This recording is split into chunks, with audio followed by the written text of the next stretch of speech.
I said, because I had just shared this with Kelsey. I'm pretty much an open book, obviously.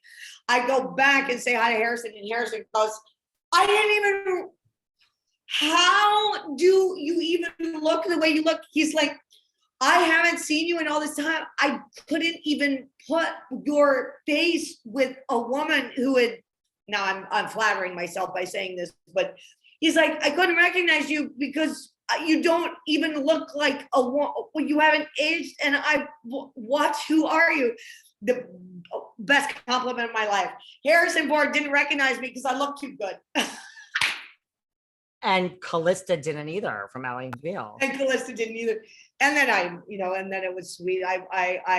He met Callista the night that I was giving him the tribute for, not me, but the film community was giving him the Lifetime Achievement Award, and there were many of us, including Carrie Fisher at that time. Oh my God, God bless you, I love you.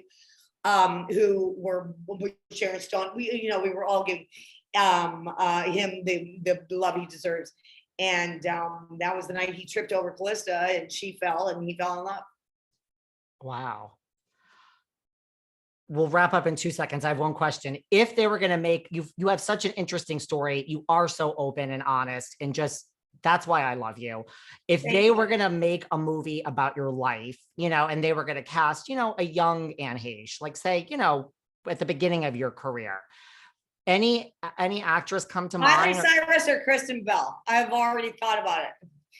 Miley Cyrus or Kristen Bell. And I do want to do my movie. My next book is coming out, and it's called Call Me Sane. It's the flip side. It's the practice of how to get over abuse and how to start the process of living in love with yourself that engages with others, and living in love and the kindness when you can bring yourself to others in a full capacity. But when I think about those stories and the journey that I've gone through, and I think of the rock stars who, for me, and of course, Miley is a rock star, who can pull off the humor that I have. I think those two girls, I did a movie with Kristen Bell, God bless her, I love her so much. The two of them share a personality, ability to face the world the way that I would want. I feel like I have, and I would want portrayed. You say you're not up on pop culture, but Miley Cyrus, and those are two. I'm learning. Why Miley? I mean, I'm here for it, but why Miley? I think Miley is, she, first of all, the fact that she did Hannah Montana. Now, I started as a young actor. I started at 12 supporting my family, but it was in dinner theater in Swain, New Jersey. People didn't know anything about it, but making that $100 a night and going out on stage and doing that was the training, forget it. The ability for her to be able to pull off, then I played twins. I've seen her Hannah Montana, to be able to do that, to be able to express that, to be able to be as bold as she's been going from Disney into, Wrecking Ball. The way she moves, the way she sings, her voice, her compassion, she fucking loves everybody. Her ability to get out on stage and sing a cappella, that would be the way that I would see a pure artist engaging with the world with the best time they could ever possibly have. That's why Miley, and I think she's a fucking great actress.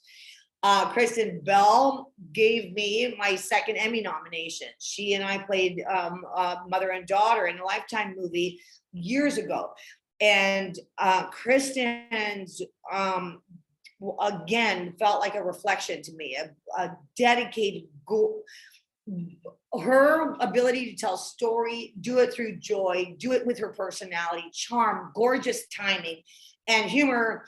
I see myself a lot in her. So I don't think it was any mistake that I played her mom, and I want her to play me. I love those two answers, and I can see them. I could actually see them. Right? Yes. And I could play their mom. I could play my mother. Ooh, bitch. That would get some ratings. I was going to say, maybe that's a third book. Speaking about your book, and then we could wrap up, like, call me crazy, and like the world, especially during COVID, is so open and honest. Also, I feel these days about mental health, maybe not where we should be, but we're certainly further than we were, you know, you were Well, and somebody. Harry has had a lot to do with that, and Oprah's had a lot to do with that. I mean, there have been they didn't ask me to be a part of that documentary. Again, I'm like, hello, I'm like the #1 person that talks about mental health. Mental health is the things, I think Harry describes it as the things that you were given. I feel the same way. There is a threshold for understanding what happens to us when we disconnect because we're being treated badly. Whatever entity you become out of that to save yourself, to help yourself, to intrigue yourself. Mine may have been more specific than others, but why I told my story is to say whatever your cushion is that you have given yourself, when somebody strips you of your identity because of any kind of abuse, I mean, anything going in that feels bad and not good. And those are layers. We all have different opportunities in there. There are different ways we've all been raised.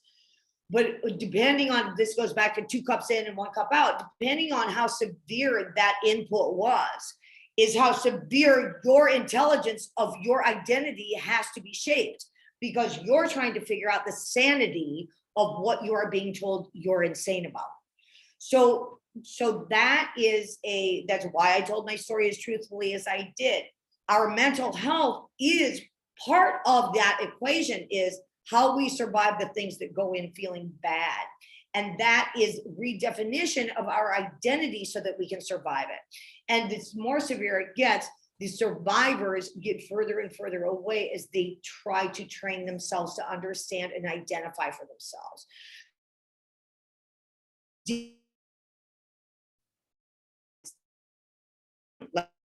And understanding with others who don't have compassion and those who understand. We identify with what we can in order to survive our stripping of identity.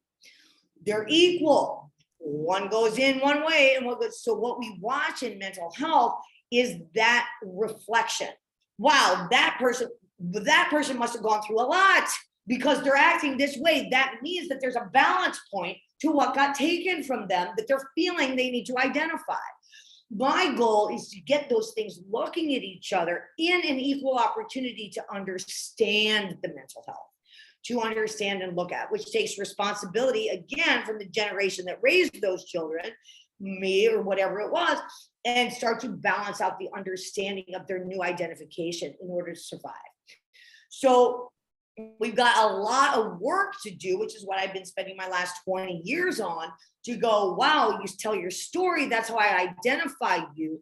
How do we embrace that? That's what Call Me Crazy is. Call Me Sane is the antidote.